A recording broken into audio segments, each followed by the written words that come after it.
Assalamualaikum. Di video kali ini saya bakalan sharing pengalaman menggunakan Sony Xperia XZ3 di tahun 2025, khususnya di bagian performa dan gamingnya.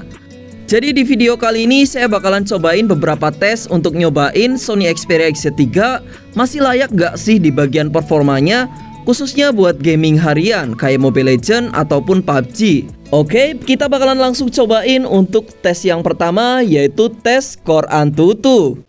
Di pengetesan pertama saya lakukan di luar ruangan. Di sini dapat skor yang cukup bagus sebenarnya di 300 ribuan. Cuman untuk suhunya sendiri ini tembus di 43 derajat. Kemudian muncul beberapa kali notifikasi kalau HP ini tuh udah kepanasan. Jadi saya masukin ke dalam rumah dan akhirnya turun ke 30 derajatan untuk suhu dari HP-nya, dan dapat skor akhir di 300 ribuan. Lalu saya tes ulang kembali di dalam ruangan dan akhirnya dapat skor yang cukup maksimal di angka 450 ribuan. Sebenarnya untuk di pengetesan Antutu ini udah terlihat jelas ya untuk gambarannya. Sony Xperia XZ3 udah mulai gampang demam di tahun ini. Lanjut, di sini saya akan install aplikasi Sensor Box buat ngetes sensor di HP ini itu masih berjalan dengan baik apa enggak. BTW di sini untuk sensornya di Sony Xperia XZ3 cukup komplit ya, hampir tersedia semua. Dan saya bakalan langsung tes untuk sensor giroskopnya. Di sini untuk sistem giroskop di Sony Xperia XZ3 sudah hardware. Jadi untuk giroskopnya ini sangatlah responsif ya. Di dalam gamenya di sini untuk sistem giroskopnya juga berjalan dengan mulus, gak ada delay sama sekali. Emang benar-benar untuk sistem giroskopnya di HP ini berfungsi secara baik.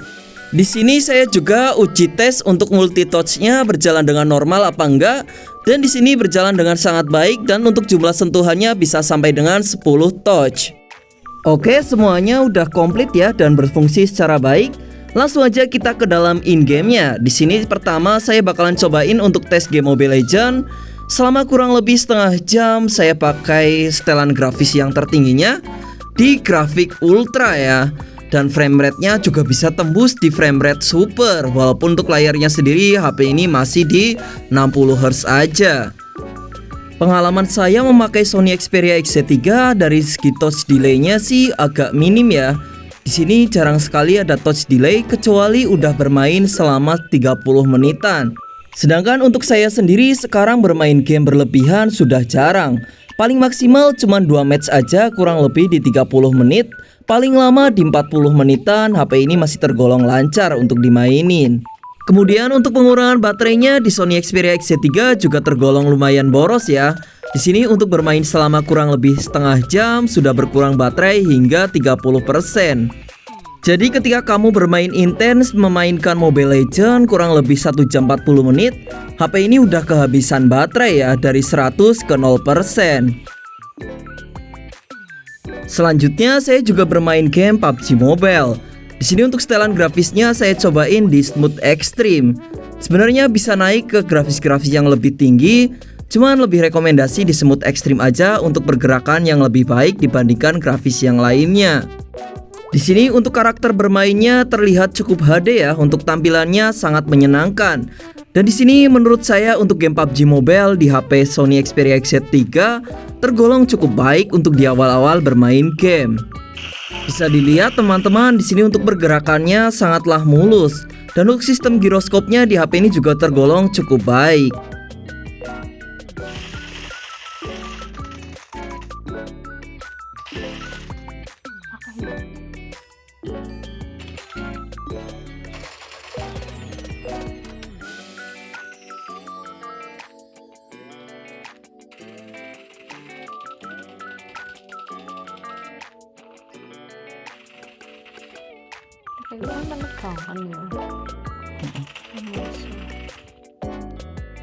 Pengalaman saya bermain game PUBG Mobile di HP ini sih sangat seru. Untuk sistem giroskopnya berjalan sangat baik, touch delay-nya minim, dan juga tampilan grafis yang sangat mantul ya di Smooth Extreme. Jadi semakin menantang sih bermain game PUBG di Sony Xperia XZ3. Lawan utama dari game PUBG Mobile di Sony Xperia XZ3 yaitu dari segi suhunya mungkin ya. Karena memainkan game PUBG Mobile satu match aja kalau sampai dengan chicken dinner udah bisa ngabisin baterai 40%-an atau kurang lebih hampir 1 jam ya untuk satu matchnya. Jadi dari HP-nya sendiri ini hampir nggak ada waktu istirahat ya kalau main game PUBG Mobile. Kalau kamu membeli Sony Xperia XZ3 cuman buat performa gamingnya aja sih kayaknya kurang worth it ya. Ada 2 faktor utama yang membuat HP ini tuh terbatasi dari segi panas dan juga baterainya yang udah boros. Kalau kamu membeli Sony Xperia XZ3 buat kebutuhan yang lain sih menurut saya overall masih sangat oke. Kayak dari layarnya, kameranya, bodinya yang kokoh, HP ini tuh masih sangat worth it. Tapi kalau cuman buat gaming, saran saya sih HP ini nggak bakalan cocok buat kamu. Tapi kalau seandainya bermain game cuma sekitar 30 menitan sih Sony Xperia XZ3 udah cukup baik untuk performanya. Dan jika kamu punya uang lebih membeli fan cooler atau pendingin HP sih bakalan worth it juga sih HP ini kalau dimainin secara berlamaan. Sekiranya mungkin sudah cukup ya untuk tes performa dan gaming dari Sony Xperia XZ3. Semoga bermanfaat buat teman-teman sebelum membeli HP ini. Jangan lupa like, komen, dan subscribe sebagai tanda dukungan ke channel ini. Assalamualaikum, bye-bye.